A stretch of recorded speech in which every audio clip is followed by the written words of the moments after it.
One time I was in a birthday party of my friend. Well, it's actually not a birthday party, but more of an intimate dinner with her family because it's her birthday. And I was close to that family, so I got invited. So I dressed up, I was well groomed, I was really all set.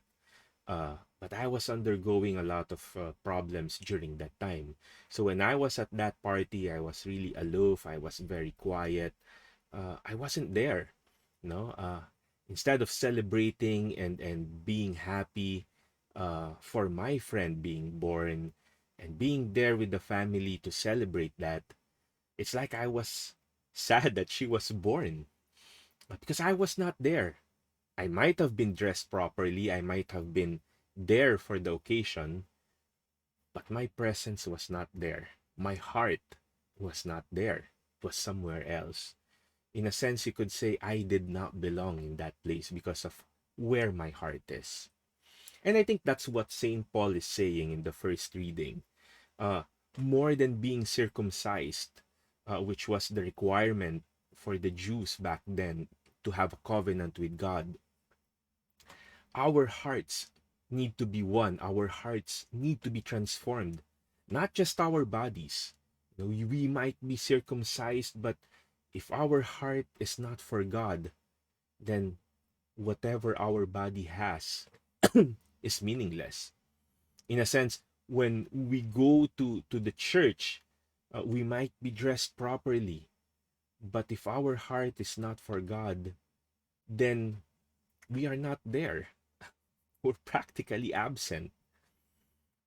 But you see, that's what Jesus wants for our hearts to be moved.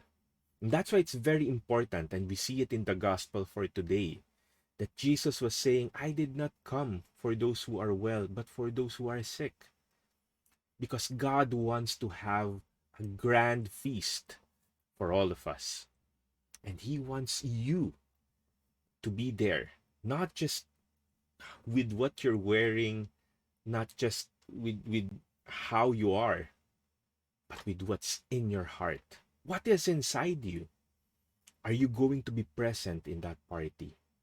Are you going to be there to live life to the fullest? Or are you just passing by, not caring at all? When Jesus came, He came for you to make sure that you get well. And just as my friend and her family felt bad with me not being there, in the same way, I also felt bad knowing that I was not there in my heart. So when you continue your life, know that God wants you to get well. Know that God wants to change what's inside you. That that more than looking nice, more than being popular, God cares that you become present in your heart when He comes and pulls you into His party. But the question is, do you want that? Or do you not even care about God?